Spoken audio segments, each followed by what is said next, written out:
Hi, this is Mark from Success4, and I'm here with the one and only Rob Moore. Good morning, Rob. Morning, Mark. Thank you so much for joining us. Really great to talk to you. I've met you a few times before at events, and we came to your 100th podcast at Centre Parks, which you recorded, which was amazing. Obviously, the property game was a massive leap forward for you. But obviously, I follow you on Facebook, and one of your posts recently was a bit more about how it's not really a passion anymore. Can you elaborate on that a little bit? Yeah, sure. So I love what property brings, and it's been great to me in my life. But having done it for a few years, I realised that I didn't want to spend all day, every day dealing with tenants, estate agents, boilers, blah, blah, blah. And hey, look, I'm not here knocking my industry. I love it. But I learned probably a bit slower than I should have, Mark, that you don't have to do all the things you hate.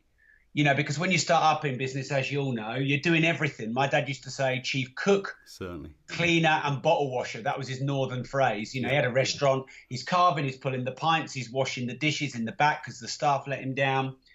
And I think that's the vision most people have as an entrepreneur, or they start or they get sucked into.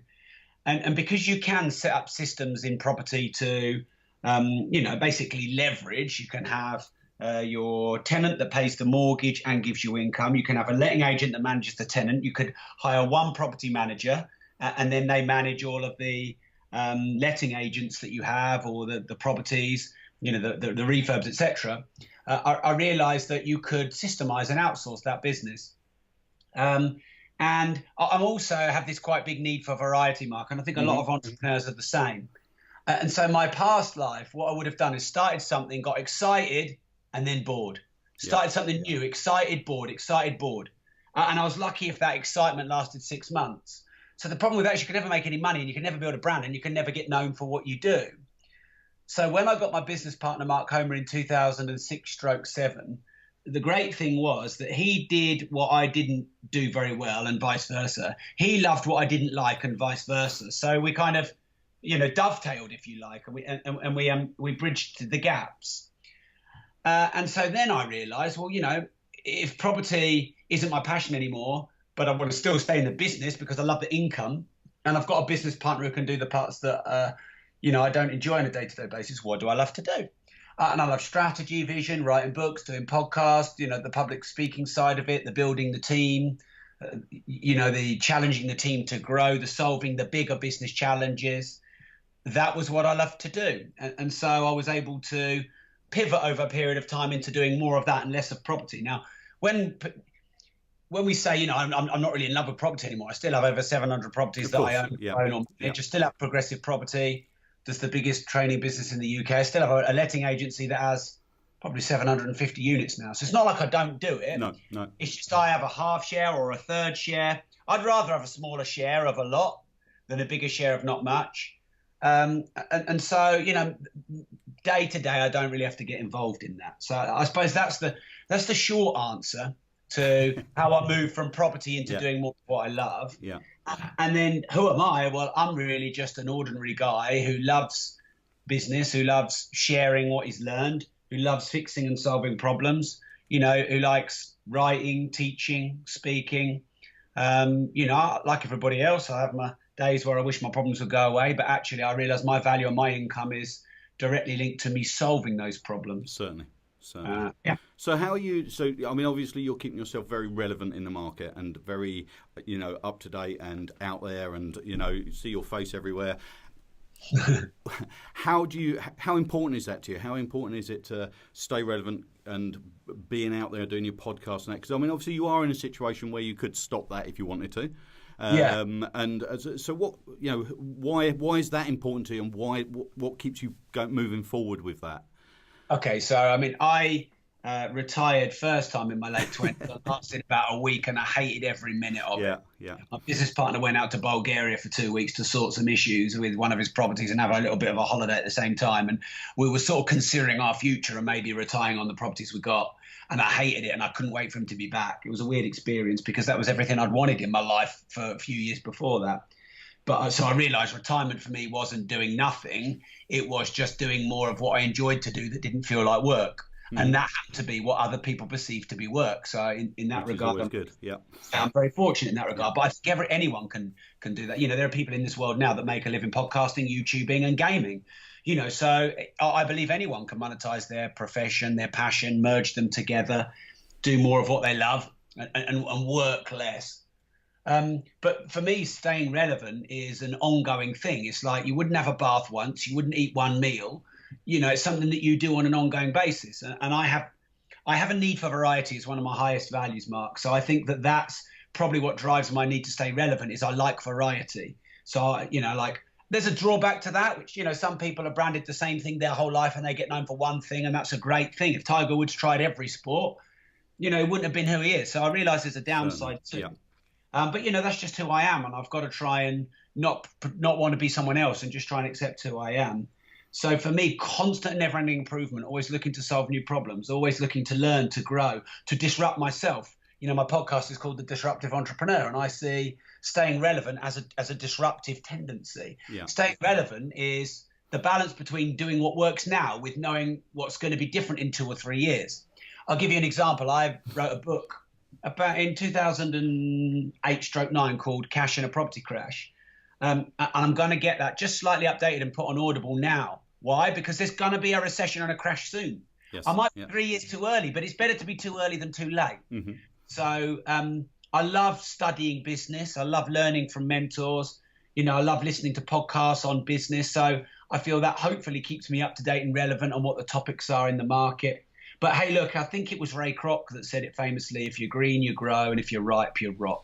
And I don't think it's just a nice to have in business. I think it's essential to stay relevant, to stay up to date. Another example is I'm focusing a lot more on LinkedIn now than Facebook after Facebook's recent algorithm change. Now, it annoyed me a bit, and my reach went down by probably a half, which is a bit of a kick in the nuts.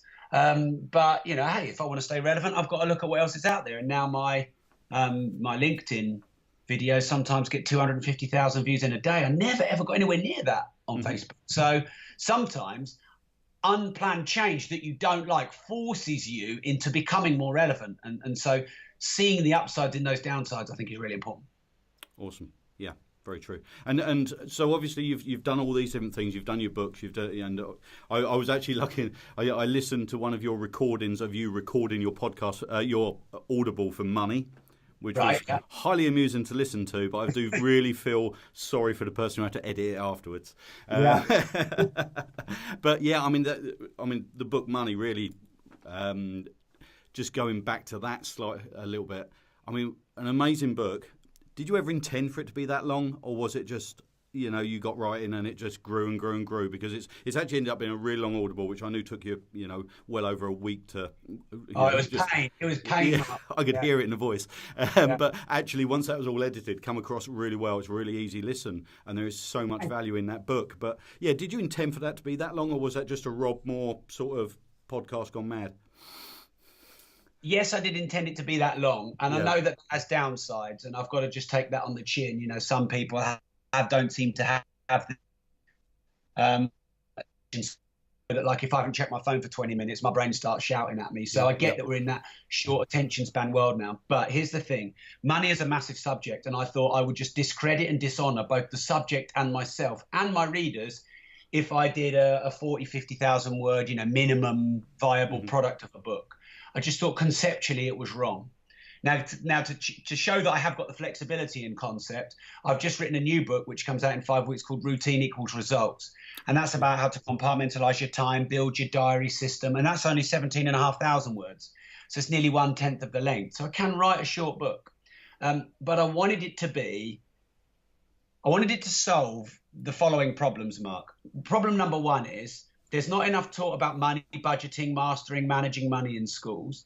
There's a lot of books on money, many good, many not so good, but they're quite niche. One is some will be money mindset, some will be quite dry, some will be money saving, some will be sort of income streams. There's a few schemy ones as well. But there's no like encyclopedia of money. There's no book that goes on the story, the psychology, the history, making it, manage it, mastering it, knowing more, making more, giving more. And that's what I wanted my book Money to be. And so to that regard, I had to just write it. And if it was really long, it was really long. And I couldn't leave anything out.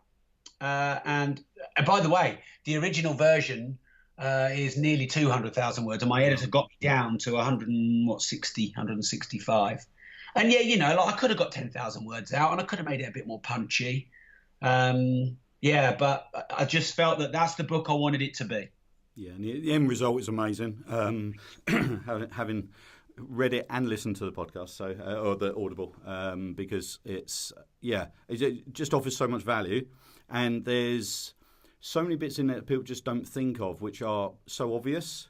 I mean, just one bit that comes to mind is like how many times a £5 note is used and how important that is, and how so many people do just think taking a £5 note and putting it in their bankers, and saving it actually makes them money. So just silly little bits like that, which actually when it mounts up to the whole chapter is loads of value. So out of all these things you've done, then all the books you've written, everything, and excluding family, because we'll come on to that. What's your greatest achievement so far? Personally,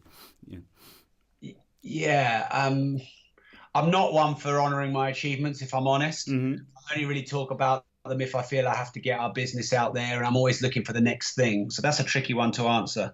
I think that setting up my foundation and the money that we've given to our various charities over the years, has to be something that I must allow myself to be proud of. Definitely, yeah. My own personal accolades, well, I just want more. I've written 12 books, but I want to write another 2 before the end of the year. I've got the world records for public speaking, but someone's already gone and beat those, so I don't hold those anymore. And is that something you'll try and achieve again, or? Well, staying relevant, your point, Yeah. Mark. I think I might try and reinvent myself and do something that I'm not being expected to do. Because I broke 2 world records and people know I can speak, so they may think, oh, Rob's going to do it again. I want to do something that they're not expecting. So, hey, look, like I could say all the things that I've done, but there's someone that's done bigger, better and more. I suppose allowing myself to be myself and, finding my own place in the world. I'm not an A-list celebrity by any means, Mark, but I'm at that nice position now where I get recognised everywhere I go. Yeah. Airports. I took Bobby to his first Liverpool game, and a guy who was selling the programmes went, "You're Rob Moore." And he went, "Mate, your podcast is great." And he looked me straight in the eyes and he said, "You don't know how much you've helped me." And then he gave Bobby a program and wouldn't let me pay for it. And just those moments are beautiful. That's why I do this. And reaching many hundreds of thousands of people doing that. But I just want to reach more and more. I'm also very grateful because I know some celebrities go down the street and everyone's like, "Oh, you wanker, this, that, the other." And I mean, I'm going to get that in the future, I'm sure. So, yeah, I suppose just appreciating myself for who I am. I've been one in the past for beating myself up or not thinking that I'm good enough. And I look at all my achievements and compare myself to my heroes who've done more. So sorry it wasn't a direct answer. No, that's fine. It's Rob Moore's answer, which is what we're after. So that's absolutely perfect. So, and obviously that's to do with your past. Moving into the future, what are your hopes and fears for the future? Okay, my hopes for the future are that I can keep reaching more people to help them know more, make more, give more money, to educate people across the globe on managing money better. On starting and disrupting their own life and their own enterprises and businesses. And of course, what I get from that hopefully is the trickle down revenue effect of if I put enough good books and podcasts out to the world and help people achieve their results in their life, then I should hopefully get my fair share. Fears for the future. I'm not really one to worry about what hasn't happened. Obviously, if we went into a war or I wouldn't be so worried if businesses or recessions or economies got disrupted, because I just have to take my own advice and find a way to solve that problem and create more value for the world. It's just anything that happening to your family and anything bad happening to people are really the main fears I have. Yeah. And out of everybody you deal with, obviously over the years you've worked with lots of different people. One of the questions I like to ask people is how do you tell who to trust in personal life and business? Right. Okay. Good question, man. Put me on the spot or what? Yeah. It's actually interesting because I'm listening to the book Emotional Intelligence again, audio book. So that's a good one for that. So, having some emotional intelligence is one, like understanding things from people's point of view, like how to influence and influence people teaches you seeing the world from the other person's point of view. That's a really important quality. Understanding people, their pains, their problems, their challenges. Understanding that people aren't loyal to you. I think a lot of people expect people to be loyal to them. People are loyal to their own values and needs, and we all are. We have a selfish interest, otherwise we wouldn't survive as human beings. I think trusting but verifying. So expecting, seeing the best in people, but always getting proof and backup and verifying. I think if you're going to go into business ventures with people, by all means trust people, but also have security. First charges, restrictions, contracts, agreements. Doing everything that you can to protect the downside risk. I'm a glass half full rather than a glass half empty kind of person. I tend to see the best in people and I tend to believe what they tell me. And sometimes that means that people can take advantage of me. But for the most part in my life, that served me well. I also find there's a lot of people in business, oh, well, this person screwed me over and this person did this and my business partner's not doing this. And I think you should be the change that you want to see in the world, which means if you step up and do 51% of what is expected of you, not 49% of what is expected of you, then generally you can lift others up. If you give trust, you'll generally get it back. But yeah, every now and again, you're going to get taken for a ride. And I don't think any of us can ever, avoid that. If we get out there enough, we're going to get rejected. We're going to get schemed and screwed over. And just making sure that you don't risk the whole bank. I'm good friends with Gerald Ratner, and he plowed everything he ever made back into buying shares in his company. So when it all went wrong, he had nothing left. Yeah. We have a crypto community, and I'm always saying to people, only ever put money into crypto you can absolutely easily afford to lose. Risk capital, as it's called. So if you put everything into someone or some venture and it goes wrong, well, you've got to look at what you've got to take responsibility of there. But I think trust but verify is probably the best summary of it. Excellent. Now, I was going to ask you about the crypto world. So I know you've sort of something you've dabbled in and got involved in over the last 12 months, and the community online is forever growing. What do you see the future of that? Oh, do you know what? I don't even know. No. What I know is it's volatile and it's changing all the time. Yeah. And if I wrote a lot about the markets in my book Money. The free markets, the forces of competition.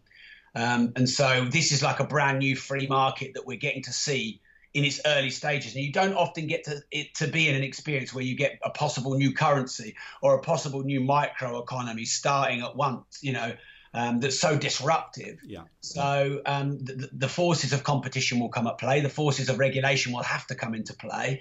Hopefully the competitive market forces will mean that value is produced and any schemes and scams will get weeded out, but regulation will have to step in at some point and stop those, that are, that need regulating. I think that, there's stats, aren't there, that 90-odd% of businesses fail in the first year, 90% of them in the next 3 years, 90% of them in the next 5 years. So it's the same with cryptos. They're all, most of them, these new coin offerings or whatever, these ICOs, they're just basically startup businesses. So they're highly risky. So I think we're going to see one or two go big, and not necessarily cryptos. It might be the blockchain behind it. And we're going to see a whole load of stuff come and go. And of course, that's a trader's dream because traders love volatility. I'm not a trader. If I put my money into anything, and I like to be diverse, I put my money into something with a view to holding it for the rest of my life and then generating an income stream of it in the future. So all the money that I've put in cryptos, I just put it in and I hold it. And I try my best not to get emotional. I try to not look when it's up, which would force me down, which would force me to make bad decisions. So, yeah, it's an exciting world. I think there's a lot to learn. I think the technologies that are coming into play and the new problems that could be solved, through the blockchain and through analyzing data in real time is really exciting. But it's like the Wild West, basically. Has been for a while. And okay, so if there's one thing that keeps you awake at night, Rob, what is that? What's my kids? Yeah. My kids, definitely. Yeah. Okay, what keeps me awake at night?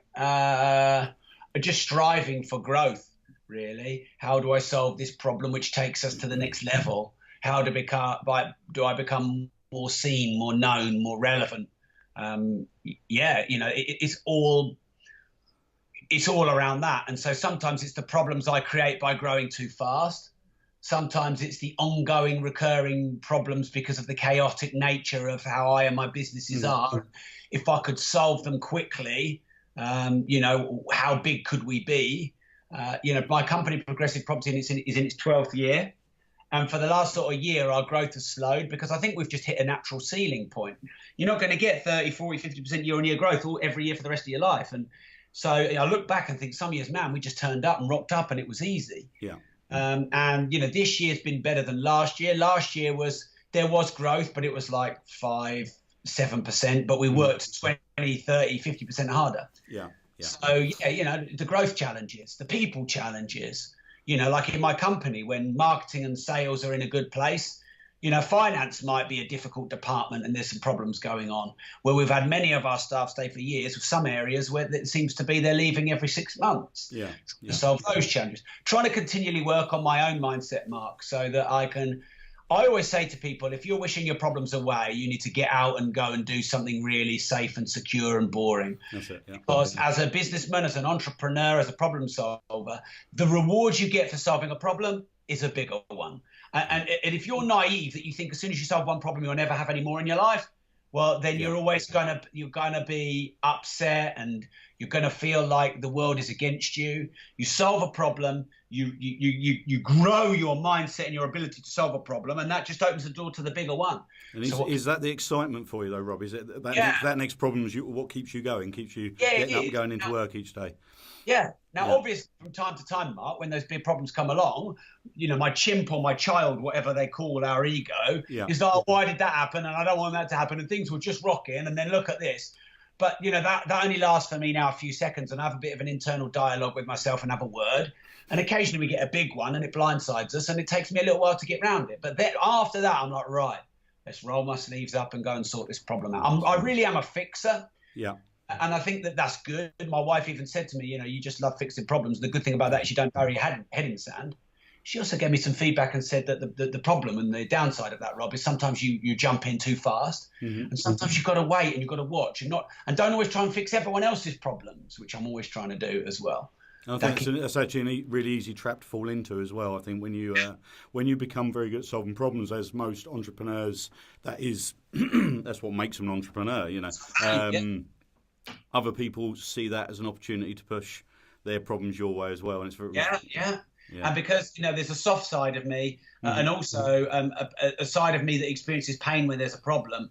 That if I can fix the problem, it can go away. We're all sorted. But the problem is, if you fix other people's problems, they become dependent on you. So as a manager, a leader, and a business owner, if you fix all your staff's problems, you don't teach them to grow in their role. You teach them to come to you with the problems. Yeah. And then you've got so many problems coming to you, and then you hate the world, and you have a bit of a flip out for all these problems that are coming to you, but you invite the problems in. Yeah. So, like raising kids, the balance between fixing their big problems, but letting them go and fix their own problems to make them independent. Yeah. Yeah, and that brings us on nicely to family. I know you've got a avid golfer in the family. Yes. Can you tell us a little bit about family life? Yeah, so I've tried my best to merge passion and profession, vocation and vacation. So I did have an office in my office a few years ago, but we knocked the walls down. And so we could fit more of our team members in the office. And I have a completely mobile office. I can work from anywhere in the world as long as I've got my phone or my laptop. And I take my family around with me if I travel around the world to do public speaking gigs or if I run courses. So my kids and my wife and my parents, who thankfully are still with us, and my sister and my close family are really important to me. And I get them really involved in my life. My mum and my sister work for me, and not because I made them, but because they want to and they love it. And like Bobby's great at his golf. He played in the World Under-6 Championships when he was 5. He was, I think, the youngest competitor there. He played in the World Under-6. He came second in the British Championships, and he played awful. If he'd have had a half-decent round, he'd have won that. In 4 weeks' time, he's got the Euros coming up. He just won his first round of a British golf tour, and he won the division above him. And the guy who was second place was 11, and he's 7. Amazing. So he's doing good. Yeah. But we had when he was 5, he was I'm pretty sure he was the best under-6 golfer in the world when he was 5, tracking all the scores.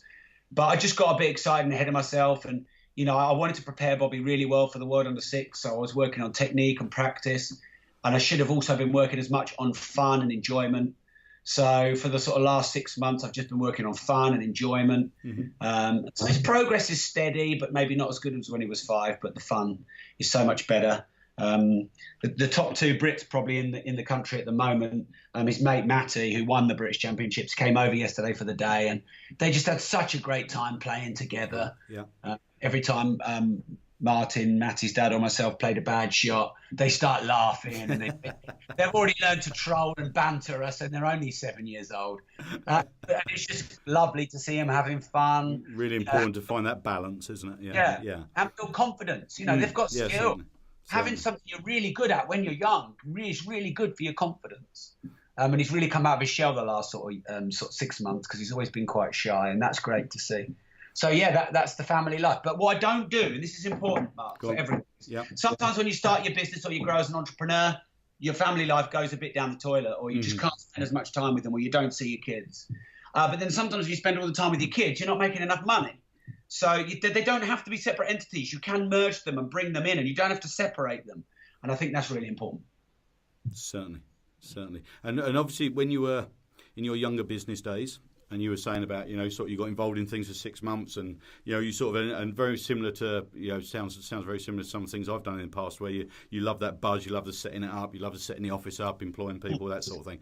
But that does, when you're getting good growth and things like that, and it's like you say, sometimes you just rock up and it's really easy. When that starts to get a little bit harder, and I don't know whether it's the getting harder or just the novelty wears off or whatever, and you sort of have a fairly short-term view of everything you do. Did that view change much when kids came along? And sorry, Mark. Sorry. I was just going to say, are you sort of in everything for a longer term view now? Yeah, I'm not really interested in going to any venture or writing any book or doing any podcast unless I can get a long play, long burn, long shelf life out of it. I remember when I read Rich Dad Poor Dad, and I thought, that's a really great book. But, and then when I read it a few years later, I thought, there's not really much in here. And that's not fair, but I thought that when I knew quite a lot about property, I thought this is all really basic. But what's magic about a book like that, and How to Influence and Influence People and Think and Grow Rich, is that book will last 100 years. Yeah. And so, I used to write and do and invest in and get involved in strategies and assets that would last a year. Yeah. Or I'd last a year. And what's the point? All the hard work is at the start. Mm-hmm. You have to work hard enough not to have to work hard. So I try now to think up front, am I going to get at least 10 years out of this? So if I do a podcast interview or episode, I pick my podcasts wisely that I do interviews on, and they don't have to have millions of downloads anymore. But I'm thinking, are these hosts going to be doing this for 2, 3, 5 years? If they are, I'll do it, and I'll waive my fee, because, that's going to be an asset for me. I'm only going to do podcasts where I know in 2, 5, 10 years it's still going to be relevant. So that's how I try and think of it now. Also, many of us entrepreneurs, we have this sort of shiny penny chasing syndrome, don't we? And we have this naive expectation that there's a saying that, and there's been various different quotes, but I think it's really true. People overestimate what they can achieve in a short time and underestimate what they can achieve in a long time. And so people are, especially entrepreneurs with big visions and big goals, we set these big goals, which we can't live up to in a short space of time because we're naive. And then when we start to get the challenges and it's hard, we look at that. Oh, look at cryptos. Oh, yeah, that'll make me millions. It's run off over there, yeah. And then you're into that 6 months later, you've lost your money. Oh, let's go into trading. Let's go into property. Let's go into stocks. Let's go into internet marketing. Let's go into e-commerce. And this is sometimes the curse of being an entrepreneur. Yeah. And it was my business partner, Mark Homo, who taught me to anything, and it'll take ages to decide. But then when he's in, he'll stay in for the rest of his life. Yeah.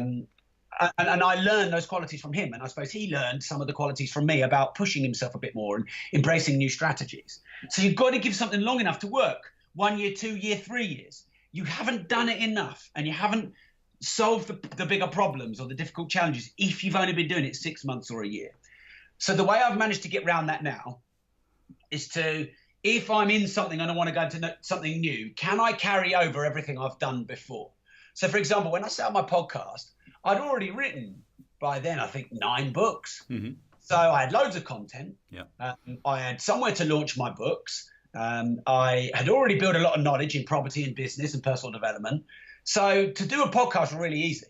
But if I go into property for a year, didn't really know much about property, and then set up podcasts, and I did podcasting on being a personal trainer, even though I'd only been doing a gym for a year, it's brand new and I've got to learn everything again. Mm-hmm. So, for example, when we had 350 properties, I think it was, I don't know, 6-7 years ago, we set up a letting agency. Now, you wouldn't buy one property then set up a letting agency because it's a new business. You've got to start again. Yeah. But if you've got 350 properties, you just move them over and you've got a ready-made letting agency. Now, of course, you're going to have problems, but you're going to have least problems and you've done most of the work. So it's like, if I'm going to start something new, can I carry the last 5, 10, 20, 50 years over into it to reduce the time it takes to make it work? And then if I'm doing something and I want to change, I should also think it might be better to carry on doing what I'm doing, because the assumption is change is better, but change could be worse, because change is often worse. And I have this little Evernote folder now, Mark, and it's called My Crazy Business Ideas, of which I get at least 15 a week. I have this rule now. It's got to sit in that Evernote folder for a week, 2 weeks, and I've got to read it in a week when I've not had a coffee, and I've got to look at that and go, is that really a good idea? And I've got loads of book ideas, loads of business ideas, and some of them I look back in a week and I go, that is a really stupid idea. Thank goodness I didn't do that. And the ones that sit there for a month or 2 months or keep just going, oh, Rob, they're the ones I've got to execute on. Yeah. Another example of that is my podcast Money. I have a second podcast. I thought for at least a year about doing a second podcast. I took that decision really seriously. And I waited and did a lot of asking my communities and thought long and hard about it and waited to see what happened with the launch of my book Money and how well it did. And if there was going to be a sequel to that book, and whether my publisher wanted to get it translated to a lot of other countries. And only when I saw a much bigger future for the sort of Money as a siloed brand did I decide to do my Money podcast. I was going to come on to that because, it's a fairly new podcast you've launched. And so who's it aimed at? Anybody that hasn't listened to it yet? Anybody that hasn't read your book? Yeah. Who are you aiming at? I mean, because a lot of people would probably just assume it's instantly for millionaires and, that sort of thing. Who's it aimed at, and what's the purpose behind it? Okay, so it's not aimed at millionaires. Millionaires will get something out of it, but I'm going to do a sequel. I've just agreed it with my publisher called Big Money. And so that'll be for millionaires and then maybe moving into billionaires. So I'm not going to do that immediately. But it's actually, if you want to know more about money, if you want to make more money, if you want to give more money away, if you want to understand the story, the psychology, the economics, the background, the markets, how money works and it moves, if you want to develop a better mindset around money, if you want to bring more money into your life, both abundantly, spiritually and commercially, it's for you. If you're in debt, it will get you out of debt. If you've got a basic level of income, it will help you make more income. If you've got a job and you want your own business, it will help you start and scale your business. If you're in a job, it will help you get a better salary or a better role. So it's for most people, and it's also for people, and they don't tend to buy this, but it's also for people who've got a bad relationship with money and a little bit sort of anti-money or a bit too spiritual or socialist about money, and understanding the purpose of money that transcends the greed and the capitalism. Good answer. And I think that's actually, it's amazing how many people do have that bad relationship with money. Certainly, something I took from the book, there's bits in there, I think, for everybody who, things you just don't realise you're doing, things you don't realise that you're thinking. So out of all these things you've done, Rob, over the years, you've done all these books, you've done your public speaking, your world records you've got, you've done so many different things. What is it Rob Moore wants to be remembered for? I want to be remembered for helping people grow their income and growing themselves and their lifestyle in the process. That's what I want to be remembered for. And if someone says, hey, Rob, I didn't like you at first, you were a bit shouty, you were a bit ranty, whatever, but I warmed to you and you've made a real difference in my life, I'm okay with that. I'm okay with, all the critics and the haters having their opinion about me. I don't want necessarily people to love me or like me. I want people to be able to say, Rob, you made a difference from my life, relating to making more money for themselves and others, not just from a selfish point of view, and also doing more of what they love in their life. If I could be remembered for that, I'm going to be happy. Yeah. Cool. And just final question I'd like to ask you, just before we come on to some of the stuff you're doing in the future, your autobiography that will be written one day, I'm sure. What would the title be and why? So I get a lot of people talk to me about writing an autobiography, and I'm very clear I'm not big enough, and it's not the right time in my life to write one. And the person who perfected the timing of his autobiography was Jamie Vardy, who, when Leicester won the league, he released it. And obviously that sold really well, and Leicester winning the league was a sort of an underdog story. Yeah. And if he never would have been able to release an autobiography at any other time in his life. And I just think that's important to say, because this isn't false humility, Mark. I've got many more books to write yet before I'd even think about my autobiography. I'm 39 years old. You know, like I've got to do this at the right time. I might be 69 or 79 by the time I write the autobiography. So I haven't had enough time to think about what the title would be, because I'm not even thinking about writing the book. I'm just thinking about the other more niche books and areas where I think I can add value to. So, yeah, I have no clue. I've not even thought about it. And I know that's a shit answer. No, that's fine. But it's an honest. That's fine. That's the honest answer. So that's good. Other things you've got going on then. So let's talk. I mean, I know you've got an event coming up for public speaking. Is that yeah. I do occasional talks. I used to do 250 talks a year. Yeah. My company does about 800 event days a year. Yeah. And occasionally I do some of them. Like I sometimes do keynote speaking at our money events or our multiple streams of property income events. Hey, look, if people search progressive property or my name, you can filter down through those. I don't want to list them all out. No. But is that something you still get? I mean, is that done from a business point of view? Or is that something you still got a passion for, going on stage and talking? Yeah, I love doing speaking. I do all of these podcast interviews, but because I'm getting interviewed a lot more now myself. Obviously, I do my podcasts and I do interviews with really interesting people on the Disruptive Entrepreneur. I wouldn't do any of that if I didn't love speaking. I love speaking. And here's the reasons why, actually, because I really think there's a speaker in anyone. Yeah. And whether you choose to come to our Expert Speaker Discovery or go and learn yourself, that's your choice. But the speaking, number one is it builds confidence in other areas of your life. So if you're a bit shy in relationships, socially, if you feel like in your career you can't pitch yourself for salary raises, if you're not getting out there in business, if you feel like you want to sell more but you can't, if you're not a very good marketer, if you don't like social media and getting your brand out there, public speaking is a lubricant. It accelerates all of those, number one. Number two is public speaking has easily made me as much money as property. And I would say a conservative estimate of what my public speaking directly and indirectly has drawn in the last 10 years is easily more than £30 million. Wow, okay. So it's a huge, and I never thought I would do it. And I was really terrible in my first speech and I was petrified. I literally wrote the speech out word for word, when you get biro on those sort of, those lined paper you used at school and loads of sort of crumpled up sheets of A4 paper. I was awful, but at least I tried it. So that's and also public speaking helps grow your brand. It helps attract great people into your life. If you want to do podcasts or live interviews, it's great. You can sell your products and services to your clients. You can sell remotely, on live videos or on YouTube. And the world's changing now. In the old days, BBC owned all the media in the UK, and there was BBC TV and BBC Radio. Yeah. And now there's people like you, Mark, and people like myself that we're our own broadcasting station. And my podcast has over 200,000 downloads a month now. It's got in the 7 figures of subscribers, and so therefore it's bigger than most BBC radio stations. And I'm not a celebrity. I'm just a guy who's got something to say and keeps saying it.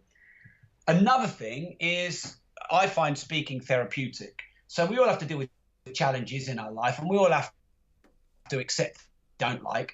We all have to put up with people, who may be unleashing their emotions on us. And so I find speaking on podcasts as my catharsis for doing that. Because I used to store it all in and get angry every sort of 6 months and have a flip out episode, smash things up or just like, just push everyone away from me. Because I had no outlet. And so this is a bit more like therapy now, Mark, but like, this speaking is my ability to take everything that I learn and everything that I bottle in my life and put it to good use by, creating a podcast on it or doing a live speech on it. I'll give you an example. I did one recently that's been a huge amount of downloads called What to Do When It All Goes to Shit. And it's the 7 stages of what I do and what successful people do to go from a major disaster to, turning it round. And I wrote that the day after we had something happen at one of our events, which probably cost me £250,000. One small thing that one person said probably cost me £250,000, just like that. And I went through all those 7 stages. Yeah. And then I thought, well, how can I make this good other than fixing the problem? Is helping and sharing that with other people. And also because I'm an entrepreneur and I like variety. I can be emotionally volatile and get really high, and sometimes I can get a bit low. So it's good therapy for that. So speaking helps me in many ways. Awesome. And how's that speaking changed then with the invention of obviously the internet, the podcast, all of that? Do you enjoy the speaking one-to-one with, or to an audience, or the podcast, or which is more important to you, or? Yeah. All of the above. Okay, so they're different. I love speaking to a live audience because you get the real-time feedback, you get that connection. If you're a good speaker, you can really get to know people. You can stay behind, sign books, meet people, do selfies, all of that kind of stuff, which I enjoy doing. And there's that, and the sort of emotional side of me really loves that. But you get great leverage. So if I do this interview and in a year you get 1 million downloads, well, that's better leverage because what stadium can fit 1 million people in it? Yeah. I do it once and it gets listened to forever. And I'm doing a live feed on it and I've got people tuning in and, that I can reach those people too. So I like them for both different reasons. I like through the internet and through YouTube and podcasts and Facebook Lives and LinkedIn videos and Skype calls. I like that for the leverage and creating an asset, but I like the people live for the connection and the warmth.